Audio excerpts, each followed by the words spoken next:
The richest boy in the world has no friends or fun, but after meeting some boys in a neighborhood, his life changes. Until he has to save his family's company when his parents get lost in the ocean. That's why Rikirikon today.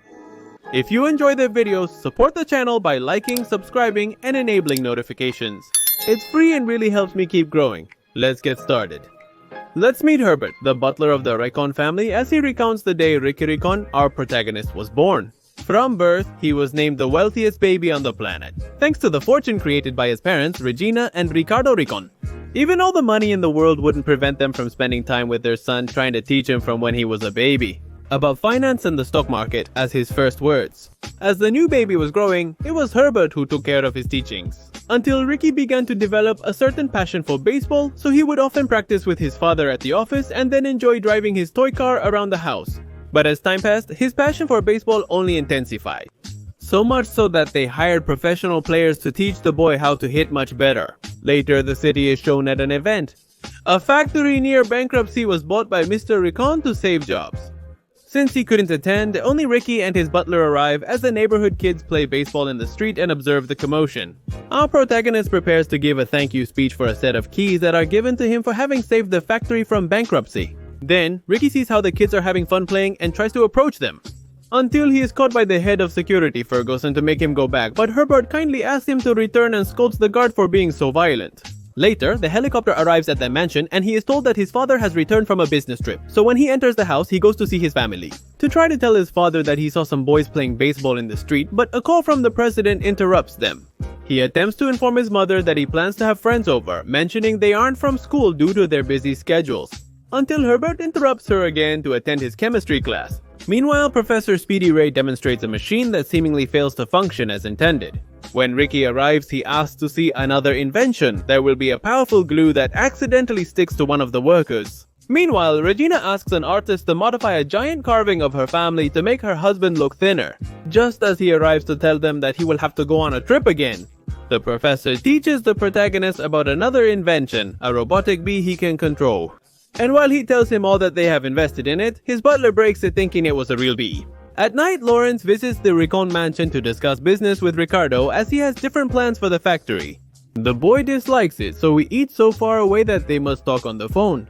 Before leaving, Mr. Rikon tells Lawrence about the family vault where he keeps many things. This grabs the subject's attention because he was unaware of this location. The next day, Herbert wakes Ricky up to exercise with his new personal trainer who is a beautiful woman, so he can't refuse to enjoy such an entertaining morning. Later, the protagonist attends the school for millionaires, where they learn company management skills.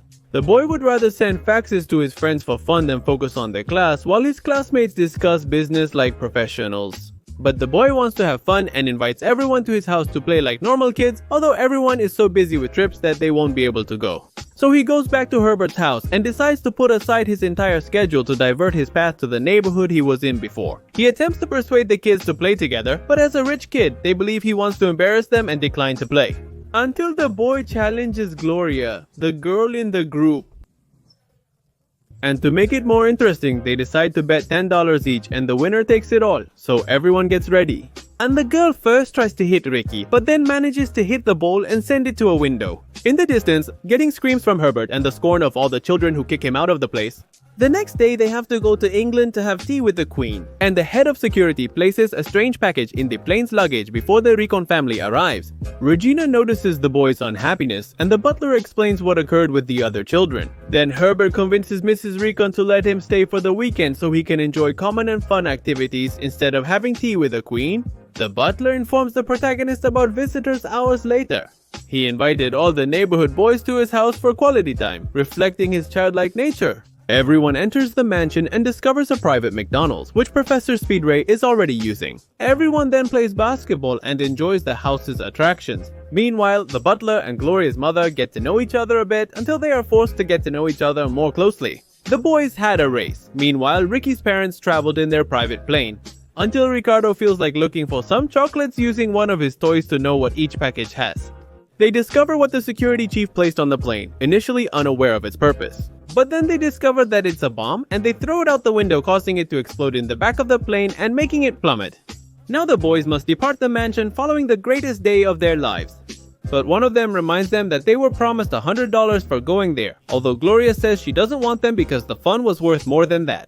Ricky, unaware of the deal, becomes upset with Herbert until he learns about his parents' fate. They run to the office where they have a geolocator. But even though the computer can't find them, they survive the crash and are floating in a lifeboat waiting to be rescued.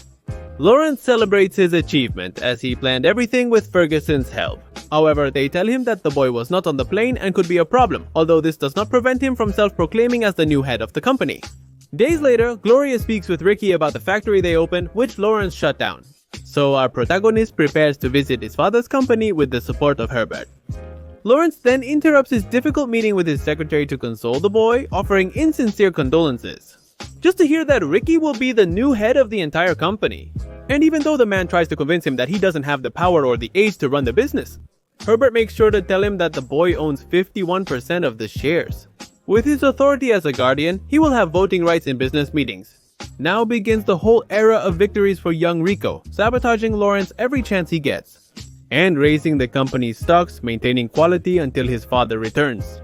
One day, the neighborhood boys visit him at the building, but the secretary says he's too busy to see them. Gloria uses a candy machine disaster to enter the office and see Ricky, who decides to hire them immediately as his new research team for the chocolates they sell. Now she can work while having fun with all her friends. And we even see later that all the members of the business council are having milkshakes and are in favor of all the boys' decisions.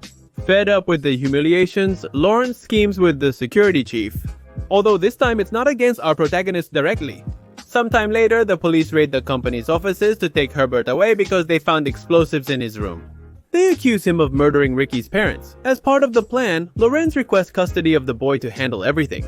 The court grants it to him. Now he moves to the Rikirikon mansion to watch our protagonist day and night. Meanwhile, he relishes the utmost comforts indoors. However, while Lorenz and Ferguson talk about their future plans, Professor Speedray listens to them with one of his inventions talking about the butler's death. So he runs to find the boy to tell him everything and save Herbert with an acid he created. Ricky goes to jail to leave a package for his supposed uncle, hiding acid inside a toothpaste tube. So when the butler goes to the bathroom, he realizes it's acid and finally reads the boy's warning note. But it's too late as someone attacks him at that moment. However, his butler skills allow him to defeat the attacker, and he uses the paste to melt the window bars and meet up with Ricky to leave together. Meanwhile, the Rikirikon family retrieved a box containing personal belongings, and Ricardo comes up with the idea to use the motor from a shaver to make the tracking device work. And with the help of his wife's earring, he finally turns it on, so Regina runs to change her clothes because she won't let them see her like this when they rescue her. Back to Ricky and Herbert, they both go to Gloria's house to use her computer, while her mother helps the butler with the bruise on his face. Lawrence and Ferguson visit the professor to question him about the vault, but he maintains his ignorance despite their threats. The only information discovered is that the vault is operated by a voice command from the Rikirikon gentleman. However, the security chief is alerted about something strange in the boy's room and goes to investigate. When he finds the computer on, he unplugs it right before revealing Ricky's parents' precise location. The castaways think they spot a helicopter. Our protagonist goes to his house with his friends to try to access the computer and unmask Lawrence. So they use the catapult to get rid of the guard in the garden. When they enter the mansion, they find Professor tied up and they free him to create a distraction outside the house. At the same time, they disable the security cameras to avoid detection. When they arrive, they find Lawrence and his gagged parents, because he rescued them only to capture them and discover that the family vault is in the giant monument with their faces. So they take Ricardo while they order to lock up all the children. To their surprise, the professor escapes and uses his inventions to eliminate one of the guards, leaving only Ferguson. He activates the machine where he locked them up. The professor covers his face and tries to save them, but he gets stuck to the floor. He uses Robot P 2.0 to attack Ferguson and stop the machine by making it work, as expected. Lawrence arrives at the vault and activates it with a duet alongside his partner. Inside, they find only memories of their life together, making the subject rage until Ricky arrives. The boy is not afraid and receives several shots that do not hurt him thanks to another invention of the professor. Lawrence's father hits him, and they flee outside because the elevator is delayed. Now, Ferguson tries to throw them from afar, but Herbert arrives to fight him as he can, while Lawrence continues to chase them. He even uses a rope to attack the family from above when they try to take refuge in the statues. But after winning the fight, Herbert uses the beam to make him fall and end up hanging right in front of them. You're fired, please. Finally, we see Ricky enjoying a baseball game with his friends while Lawrence and Ferguson do community service at the mansion, because they are now in jail. And Herbert kisses Gloria's mom while the Rickons feel proud of their son's achievements. This was Rikirikon. Don't forget to like, comment on what other movies you want to see on the channel, subscribe and hit the bell so you don't miss the upcoming videos.